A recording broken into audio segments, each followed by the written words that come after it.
Uh-oh. I don't like the looks of these smiles. Hello, I started this gangster shit. And this the motherfucking thanks I get. Hello, I started this gangster shit. And this the motherfucking thanks I get. Hello. Hey, it's Comic Artist Pro Secrets. You're listening to Ethan Van Sciver, 25-year veteran of the comic book industry, illustrator of future Canadian Prime Minister Dr. Jordan B. Peterson's 12 Rules for Life, creator of Cyberfrog Bloodhoney, which is the biggest crowdfunded comic book of all time. Great big Star Wars fan, world's most charming man. It's great to be here with you. Yeah, when I see this kind of look on this face and this one, look at this. This is the perfect image. I have to say, Bounding Into Comics, non-garbage tier. Great site for pop culture news. Really well chosen illustration here. It strikes just, the right note of disgust and dread in the viewer as we read the headline. Michael Rooker, that's him right here, promises James Gunn will direct Suicide Squad number 2. Why is there a Suicide Squad 2? I guess it made a little money. I don't know. Nobody liked it, really. Did people like Suicide Squad 2? I think they liked some of the costumes. I think they liked Harley Quinn's costume. I think they liked the Joker's costume. It was a weird version of the Joker. But does it really call for a sequel? I mean, I guess, let's see, they made Break Into Electric Boogaloo. Might as well try Suicide Squad 2, and you might as well put this guy, Gunn, Suicide by Gunn. Let's get this sequel going. Now, for a long time, we thought, after James Gunn was fired from doing Guardians of the Galaxy 3 by Disney for his heinous social media conduct, which involved making light of child abuse, child rape, just rape in general, consorting with known child pornographers. We thought that was going to be kind of the end of James Gunn. But no, James Gunn immediately found work over at DC Comics, doing the sequel to Suicide Squad and just writing it, apparently. He was just going to write the script. They hadn't decided that he was going to direct it. But then this happens today. Look at this. There has been some question about James Gunn's specific role, what it would be, since he was recruited by Warner Brothers to work on Suicide Squad 2. Initial reports indicated that Gunn was confirmed to write the script. He was also in discussions to possibly direct the film.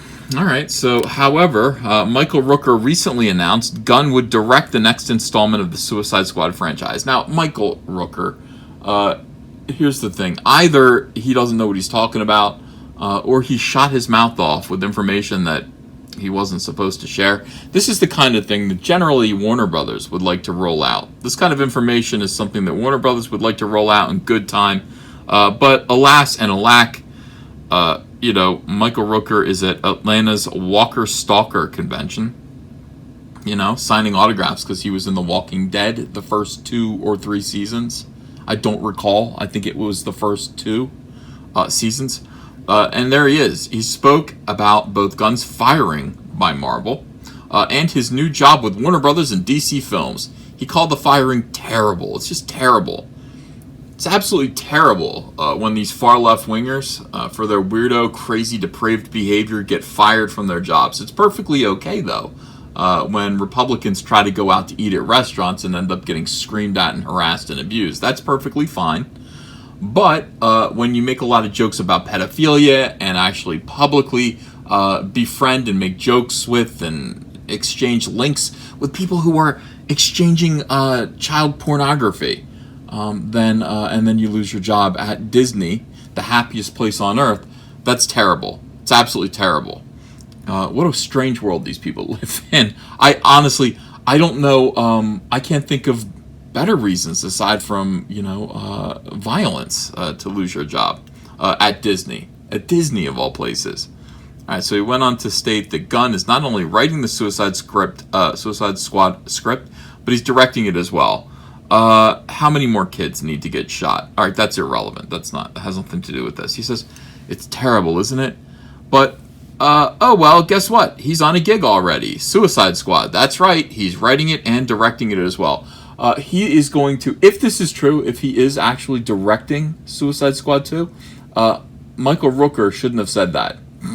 Warner Brothers is not going to be happy with him that he said that. But I don't know that Michael Rooker is actually working on this, for Warner Brothers, or working on the movie. So I guess, James Gunn probably told him, and at that point, I don't know if there was an NDA involved or anything like that, but that's very strange. Rooker's comments could be premature, but he is close with the Guardians director, so his words definitely hold weight as a testimony.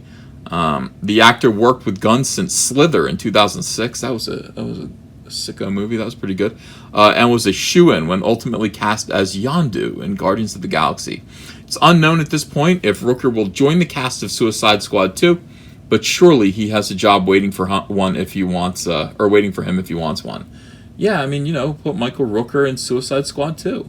All of these guys who are going hard out there, all of these guys who are defending James Gunn so vociferously, all of the people who worked for him, and from what I understand, he's a very, he's a likable guy. Apparently, he kind of, I don't know, he gets loyalty. People are loyal to him who have worked with him.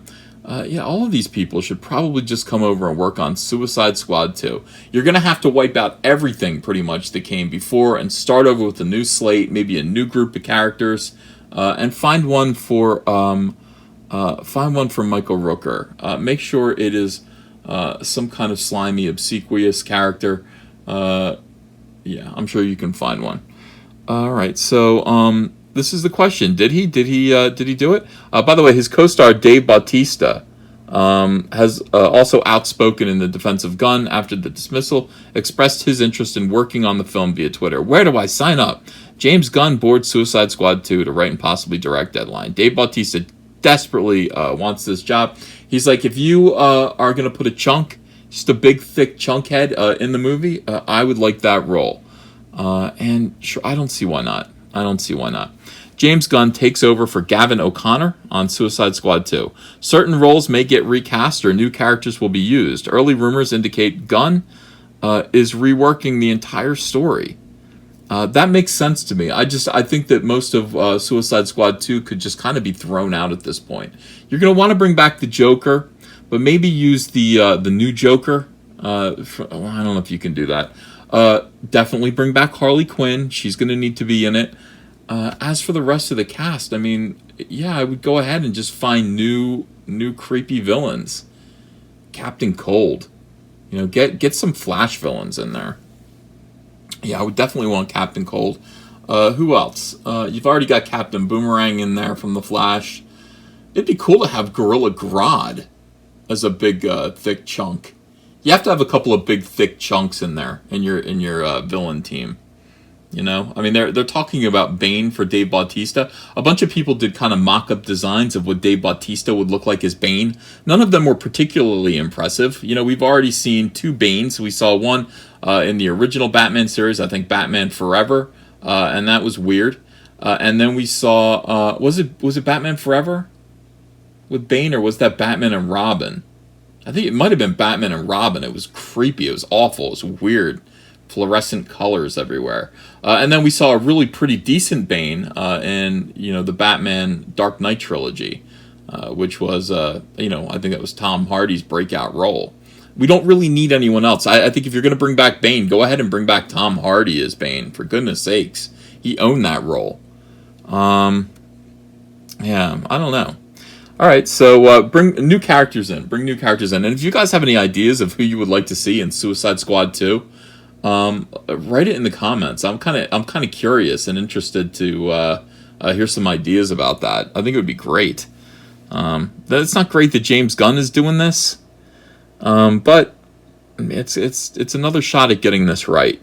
The movie might even reboot the DC cinematic universe, or more likely be part of the one that begins with Wonder Woman 1984, which recently had its release date changed. Yeah, DC is just in flux right now. They're just changing everything all around.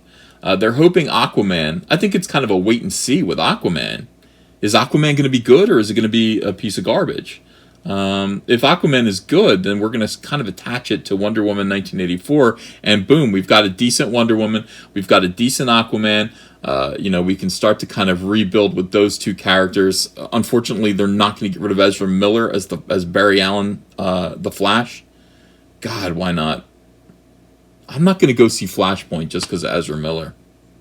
I got to be honest with you. Ezra Miller is a deal breaker for me. I'm not sitting through 3 hours of Ezra Miller. Never again. Never again. So all right. Unlike Wonder Woman, Suicide Squad has no release date yet. Maybe it won't happen. Guardians of the Galaxy Volume 3, meanwhile, is on indefinite hold, and the studio may not even use Gunn's script.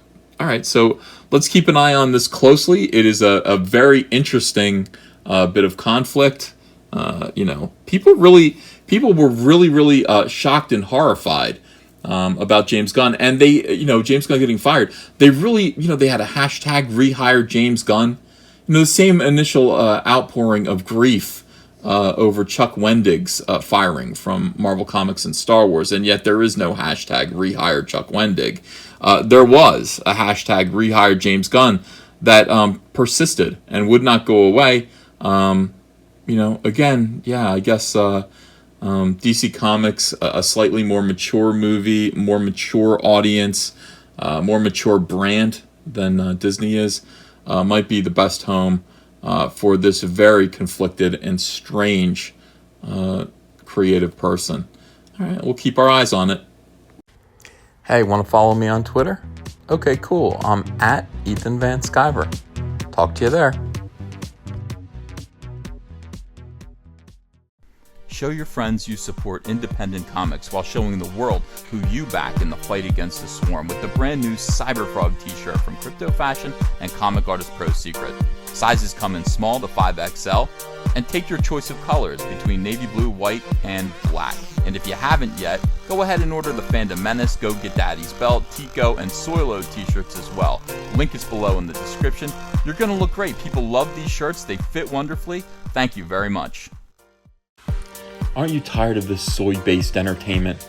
Well, let the world know by ordering your Soilo, a Soy Wars Story t-shirt, or Tico, a Soy Wars Story t-shirt. Both come in all kinds of sizes from small to 5XL. We're sure we can fit you.